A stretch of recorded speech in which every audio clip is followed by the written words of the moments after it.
Bandung dikenal sebagai kota yang sejuk dan tenang, terutama ketika malam mulai turun dan aktivitas siang hari perlahan berkurang. Suhu udara yang lebih dingin dibanding kota lain di Indonesia membuat suasana malam di Bandung terasa berbeda, apalagi ketika kabut mulai turun dari arah perbukitan dan menyelimuti jalan-jalan yang mulai sepi. Pada siang hari, kota ini terlihat hidup dengan kafe, kampus, dan bangunan bersejarah yang menjadi daya tarik wisata. Tetapi ketika waktu menunjukkan lewat tengah malam, suasananya berubah menjadi jauh lebih sunyi dan tertutup. Banyak orang yang tinggal cukup lama di Bandung mengatakan bahwa kota ini memiliki suasana yang tidak bisa dijelaskan dengan logika sederhana. Bukan karena ada penampakan yang muncul terang-terangan, tetapi karena ada perasaan seolah-olah sedang diawasi ketika berada di tempat tertentu pada jam tertentu. Perasaan itu biasanya muncul di area bangunan tua peninggalan kolonial yang masih berdiri kokoh di pusat kota, terutama ketika lorong-lorong panjangnya hanya diterangi lampu redup dan tidak ada aktivitas lain di sekitarnya. Beberapa petugas keamanan yang berjaga di gedung-gedung tua di kawasan Braga dan sekitarnya pernah menceritakan pengalaman yang hampir serupa. Mereka mendengar suara langkah kaki di lantai atas pada waktu gedung sudah dipastikan kosong dan seluruh pintu telah dikunci. Suara itu terdengar jelas seperti sepatu hak tinggi yang berjalan perlahan menyusuri lantai kayu, lengkap dengan gema kecil yang muncul setiap beberapa detik. Ketika mereka naik untuk memeriksa sumber suara tersebut, tidak ada siapapun di sana dan tidak ada tanda bahwa seseorang baru saja berjalan di area itu. Cerita lain datang dari sebuah bangunan bersejarah yang dulu pernah digunakan sebagai tempat penahanan pada masa perang. Pada siang hari, tempat itu menjadi lokasi wisata edukasi yang ramai dikunjungi pelajar dan turis, tetapi pada malam hari suasananya berubah menjadi jauh lebih berat. Beberapa pemandu wisata mengaku bahwa ruang bawah tanah di bangunan tersebut memiliki hawa yang berbeda dibandingkan ruangan lain. Meskipun secara fisik tidak ada yang terlihat aneh. Mereka yang berdiri terlalu lama di sudut tertentu ruang bawah tanah sering merasa pusing atau sesak napas tanpa sebab yang jelas. Ada pula yang mendengar suara samar seperti percakapan pelan dalam bahasa yang tidak sepenuhnya bisa dimengerti. Suara itu bukan jeritan atau teriakan keras, melainkan seperti bisikan yang muncul sangat dekat di telinga lalu menghilang begitu saja ketika dicari sumbernya. Di daerah perbukitan seperti Lembang dan sekitarnya, cerita yang beredar sedikit berbeda namun tetap memiliki pola yang sama, yaitu tentang gangguan arah dan persepsi.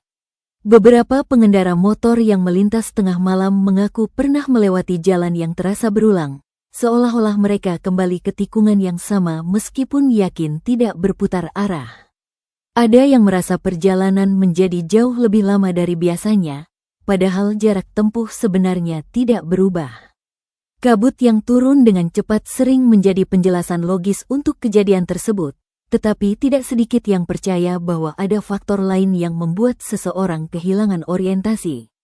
Mereka biasanya menyadari kejanggalan itu ketika mesin kendaraan tiba-tiba mati tanpa alasan yang jelas, lalu kembali normal setelah beberapa menit, seolah-olah tidak pernah terjadi apa-apa. Kampus-kampus tua di Bandung juga memiliki cerita yang beredar dari generasi ke generasi mahasiswa. Beberapa mahasiswa yang mengerjakan tugas hingga larut malam pernah melihat sosok duduk di bangku taman atau berdiri di koridor gedung fakultas yang lampunya sudah dimatikan. Ketika didekati, sosok tersebut tidak ada lagi, dan suasana di sekitar terasa lebih dingin dari area lain di kampus yang sama. Ada pula cerita tentang ruang kelas yang selalu terkunci pada malam hari tetapi terdengar seperti ada aktivitas di dalamnya. Petugas kebersihan pernah mendengar suara kursi digeser perlahan dan suara kapur menulis di papan tulis, padahal ia yakin seluruh ruangan sudah kosong. Ketika pintu dibuka, ruangan terlihat normal tanpa tanda-tanda bahwa seseorang baru saja berada di sana. Salah satu kisah yang cukup sering dibicarakan di komunitas pecinta fotografi malam di Bandung adalah pengalaman seorang fotografer yang gemar mengabadikan bangunan tua. Ia biasa memotret gedung-gedung kosong pada malam hari karena menurutnya pencahayaan alami dari lampu jalan menciptakan suasana yang dramatis. Suatu malam, Ia mengambil beberapa gambar dari sebuah bangunan tua yang sudah lama tidak digunakan dan terlihat benar-benar kosong. Setelah pulang dan memeriksa hasil fotonya di layar komputer, ia menemukan satu detail yang tidak ia lihat sebelumnya. Di salah satu jendela lantai 2 terlihat siluet seseorang berdiri di balik kaca. Bentuknya samar tetapi cukup jelas untuk dikenali sebagai sosok manusia dengan rambut panjang dan posisi tubuh yang menghadap langsung ke arah kamera. Ia yakin pada saat memotret, tidak ada siapapun di dalam gedung tersebut. Ia mencoba kembali ke lokasi pada malam berikutnya untuk memastikan apa yang sebenarnya terjadi. Namun sebelum sempat mengambil gambar lagi, ia mendengar suara seperti seseorang memanggil namanya dari dalam gedung yang gelap. Suara itu terdengar pelan tetapi jelas, dan muncul lebih dari satu kali. Sejak malam itu, ia memutuskan untuk tidak lagi memotret bangunan kosong sendirian. Yang membuat Bandung berbeda dari kota lain bukanlah banyaknya cerita menyeramkan, melainkan pola yang konsisten dalam setiap pengalaman yang diceritakan. Hampir semua kejadian terjadi saat malam hari, ketika udara terasa lebih dingin dan aktivitas manusia berkurang drastis. Hampir semua saksi juga mengatakan bahwa apa yang mereka alami tidak berlangsung lama, tetapi cukup untuk meninggalkan kesan yang sulit dilupakan. Bandung tidak dikenal dengan penampakan yang agresif atau kejadian ekstrim yang menimbulkan kepanikan massal. Sebaliknya, kota ini lebih sering dikaitkan dengan pengalaman halus yang membuat seseorang merasa ragu pada inderanya sendiri. Banyak orang yang awalnya mencoba mencari penjelasan logis, tetapi tetap menyimpan pertanyaan karena pengalaman tersebut terasa terlalu nyata untuk diabaikan.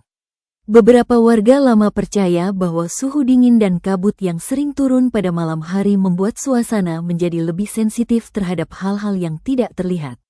Entah itu hanya sugesti atau memang ada sesuatu yang ikut hadir bersama udara malam, yang jelas cerita-cerita itu terus muncul dari waktu ke waktu dengan pola yang hampir sama.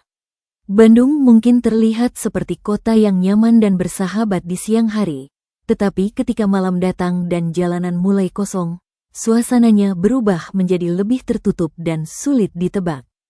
Tidak semua orang akan mengalami kejadian aneh, tetapi mereka yang pernah merasakannya biasanya sepakat pada satu hal. Ada sesuatu di kota ini yang tidak selalu bisa dijelaskan secara sederhana.